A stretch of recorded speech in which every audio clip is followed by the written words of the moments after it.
Okay, so this video is going to be about my review of Men in Black 3, which I planned on making this video the day I saw the movie, which was like 3 days ago, but I haven't really had any time.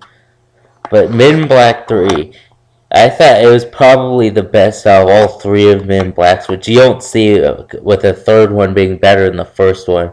I mean, it was either the best out of all three of them or just there with the first one, I'd say. It got 1.5 stars from, I can't remember like what source, but I think that is just whack. 1.5 stars for this movie. But Men in Black 3, it was.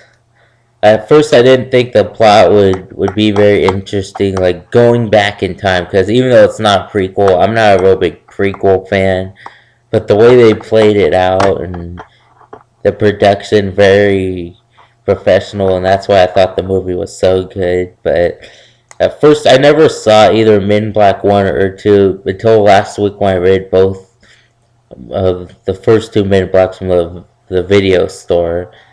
For the first one, I thought was pretty good. The second one, I didn't even really care for. And after the second one, I wasn't even sure if I should see the third one or not.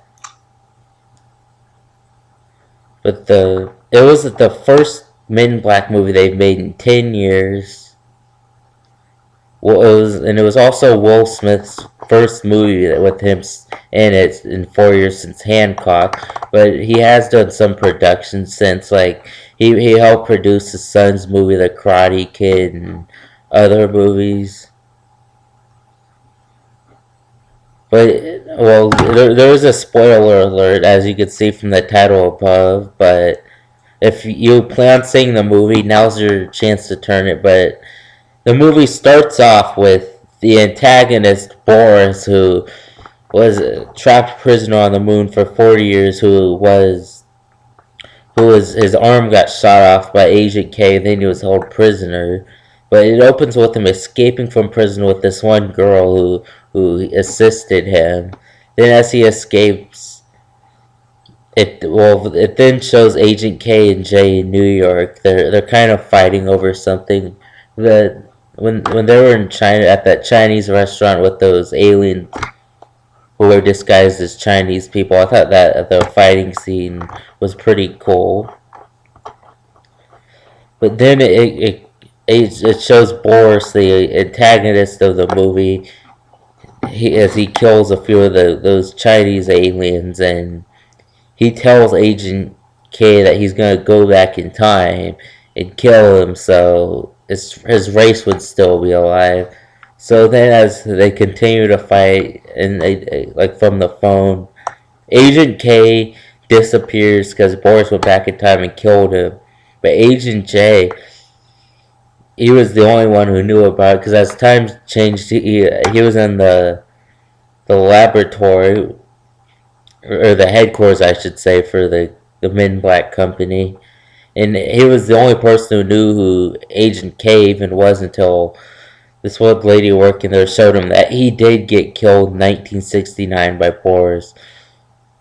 So Agent J goes back in time, and he then runs into Agent K. Okay, now I'm not trying to say like every little thing that happens in the movie, but at first Agent K doesn't get along with Agent J. Like, he has no idea who he is. He doesn't believe that he's from the future.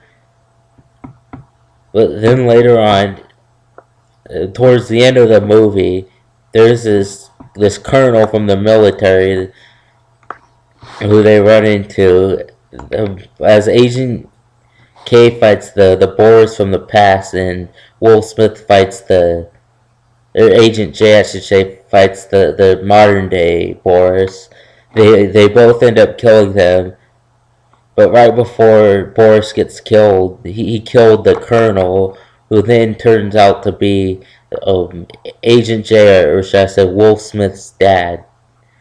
Like they pointed out earlier, there is a clock he pulled out of his pocket. He said it was his dad's, but they reveal it from when the little boy pulls out the clock.